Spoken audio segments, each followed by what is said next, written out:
السلام عليكم ومرحبا بكم على قناتي. إن شاء الله تكونوا كامل بخير وبصحة جيدة. إذا العودة إلى الوصفات والأطباق السريعة والسهلة والاقتصادية. اليوم حضرت لكم هذا الكسرة المحشية على شكل مثلث. حضرتها بعجينة بزاف بسيطة والحشو أيضا اقتصادي. بالنسبة للحشو كان بزاف بسيط، استعملت حضرت شوية تاع كشوكة بصل وطماطيش. إذا بسم الله على بركة الله، تفضلوا معايا نشوفوا طريقة تحضير هذا الكسرة.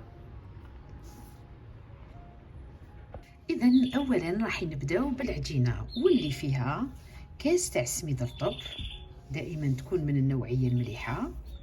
راح ندير كاس، زوج كيسان تاع فرينة،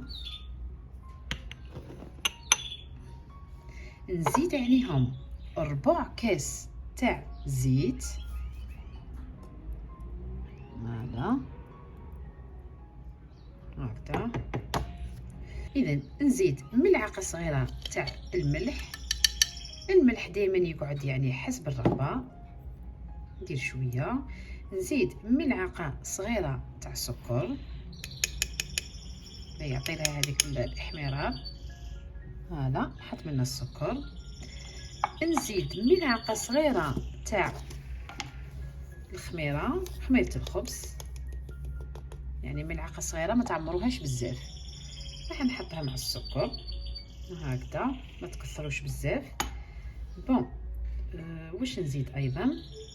نزيد ربع ملعقة صغيرة تاع خميرة الكيميائية، ربع ملعقة صغيرة. نحطها منا. اذا هنا راح نخلط كامل هذوك المكونات. العجينة بزاف سهلة.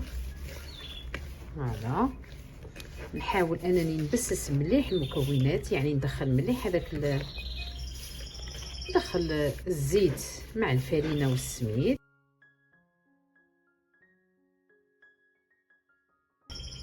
ونبدا نجمع العجينة بالماء يكون شوية دافي. بسم الله. يعني هنا العجينة فقط غادي نلمها.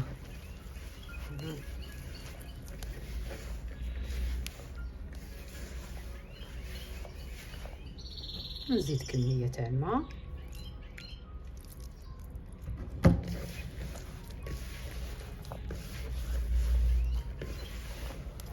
كمية تاع الماء راني دايره كاس تاع ماء، الكاس اللي كيلت به السميد والفرينة درت بهم كاس تاع ماء يكون دافي.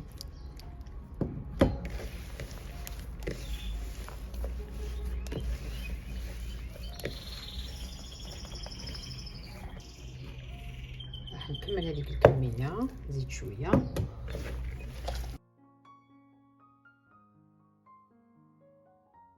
ما لازمش تعجنوها، فقط نلموها.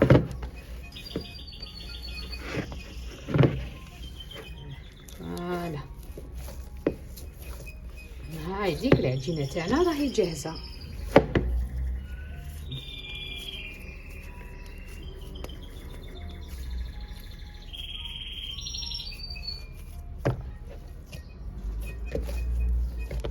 اذا هنايا واش ندير؟ نخليها تريح، نغطي عليها ونخليها تريح لو طون اللي نروحو نحضروا لا فارس نتاعنا. بالنسبه للماء قلت لكم راني درت كاس تاع ماء، ولكن شوفوا واش قعد لي من الكاس، يعني تقدروا تقولوا نقصت من الكاس ناقص شويه. هذا الكميه تاع الماء اللي قعدت لي من الكاس. اذا هنايا نروحوا للحشو. يعني بالنسبه لافارس انا استعملت اون فارس راح تكون بزاف بسيطه. اذا واش فيها زوج حبات تاع بصل يكونوا متوسطين وثلاث حبات طماطم ايضا يكونوا متوسطين.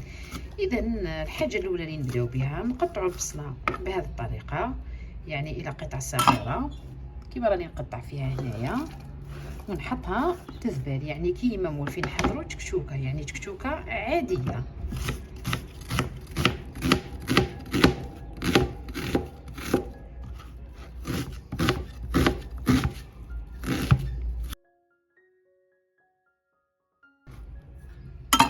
هذا نحطهم في مقله ولا في طاجين.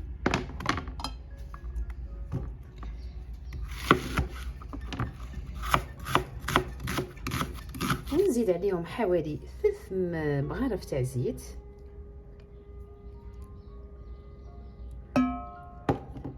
هكذا، ونروح نقليهم ونعاود نولي لكم. اذا هنا راني بديت نقلي البصل، نقليه يعني بهذه الطريقه بلا ما تغطوا عليه حتى تروح له كامل هذيك الريحه. تدينا هذه العمليه حوالي 10 دقائق. لما قليتها 10 دقائق شوفوا كيفاش تغير اللون تاعها. هنا راح نضيف الحبات تاع الطماطم. فوالا بعد ما قطعتهم الى قطع صغيره، يعني هذا الحشو كيما نحضروا تكتوكه. هنايا راح نزيد عليها، اذا كما قلت لكم راح نزيد عليها مركز الفلفل. هذا كنت مخبيته في الكونجيلاتور. اذا ما عندكمش تقدروا تعوضوه بحبه فلفل حمراء ولا خضراء. ونزيد ملعقه صغيره تاع لا طوماط كونسونطري، ندير شويه ملح، فلفل اسود. فوالا ونخلطها، نبلع عليها ونخليها طير على نار هادئه. اذا هاي لك التكتوكه تاعنا بعد ما طابت، يعني لازم تنشفوها مليح، ما تخلوش فيها الماء. اذا مباشره نروحوا نحلوا العجينه. هاي لك العجينه بعد ما ارتاحت، نعجنها شويه، نعطي لها عجنه خفيفه.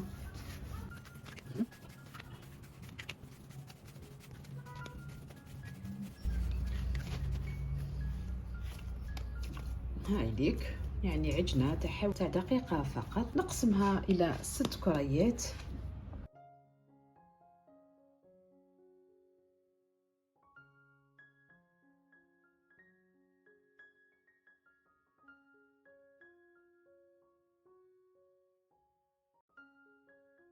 هنايا بهذه المقادير راح نتحصل على 7 خبيزات.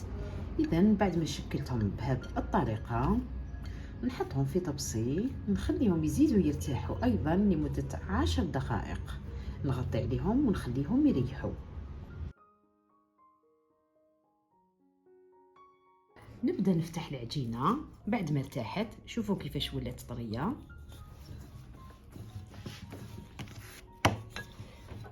اذا هنا لازم تحلوها رقيقه.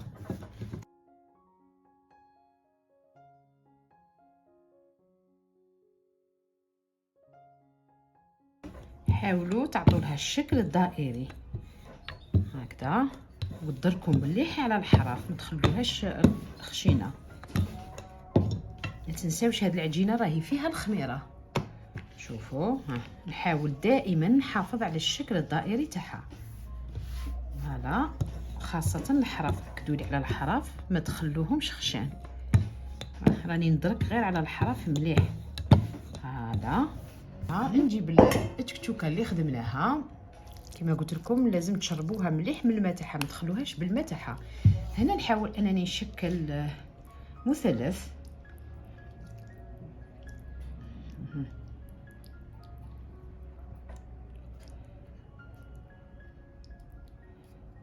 هكذا زيدوا شويه. الحشو هذا يعني شوفوا اللي يحب يدير الفخوماج يقدر يزيد الفخوماج، اي نوع تاع فخوماج عندكم. هنايا كيفاش ندير، نحاول اني نديرها مثلث هكذا. جيسبر راهي واضحه على الفيديو. فوالا نلاقي بلوتو عفوا نجيب شويه ماء ونمسح هنا كامل الحراف باش يتغلقوا لي فاسيلمون هكذا. شويه فقط ماشي حاجه كبيره. فوالا نخلوه ينشف ثم نغلقوا عليه. باه الوغ نلاقي هذو هكذا، نغلق عليها. راكم تشوفوا كي درت الماء يعني تبلع لي فاسيلمون. نلاقيهم هكذا ندرك مليح ونعاود نلاقيهم منا وندرك مليح. في كل مره ندرك ونغلق هنا في الوسط باش ما تخرجليش لافاخس. هكذا. اها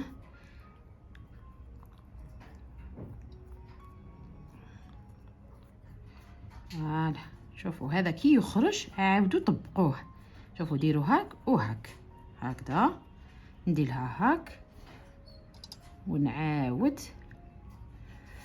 انا هنايا بيان سور راني مسخنه الطاجين تاعي. تقدروا تستعملوا الطاجين تاع المطلوع، تقدروا تستعملوا المقله، يعني اي طاجين مولفين تخدموا به، طيبوا به الكسره تاعكم. ها هكذا. ها فوالا. شوفوا كي ترفتوها. شوفوا. ونروح مباشره نطيبها. اذا هذا هو الطاجين اللي خيرته. راني ديجا سخنته من قبل، ونحط مباشره الخبزه تاعي. فوالا نحطوها من الجهه التحتانيه هكذا. النار ماهيش قويه بزاف، نخليها حتى تاخذ هذيك التحميره مليح باش نقلبها. كما قلت لكم تقدروا تختاروا اي طاجين عندكم، لا ولات حتى فوق مقله، المهم تكون كبيره لانه الشكل تاعهم هذو الحجم تاعهم راهو كبير. حتى واذا تعوج الشكل تاعها يعني نقدر فوق الطاجين وراني نسقمها. ها نرفع عليها غير بالعقل لانه فيها لاطاس. اذا هنا كي نشوفها حمارت نقلبها. فوالا نورمالمون نقدر نقلبها هكا غير بالعقل. هذا شوفوا. وهنايا نعاود ندرك عليها غير بالعقل لاننا ما نساوش بلي فيها لافاخس الداخل. ديجا راهي بدات تنفخ، على بها قلت لكم لازم تحلوها رقيقه. اذا هنا نطيبها في الحراف. هنايا من الجهه هذه لازم نرفدوها هاك ونطيبوها. فوالا نشدوها. اكدوا دائما على الحراف لازم تطيبوهم. نزيد الجهه هذه نوقفها. فوالا نزيد الجهه اللي منها.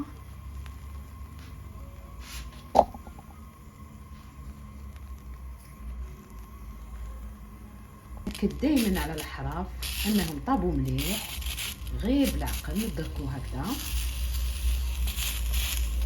نتاكدوا بلي العجينه راهي طابت.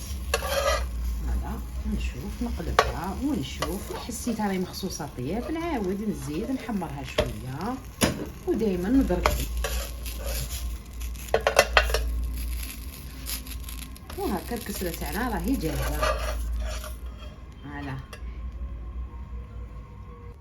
وهذه هي النتيجة لوصفتنا لنهار اليوم اللي كانت كسرة محشية يعني بشوية تاع السميد وشوية فرينة وشوية تاع تكتوكة، وحنا درنا عشاء خفيف للعيلة تاعنا.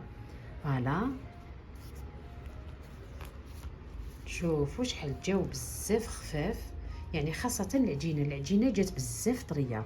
نفتح اذا معكم وحدة ونشوفوا النتيجة. نشوفوا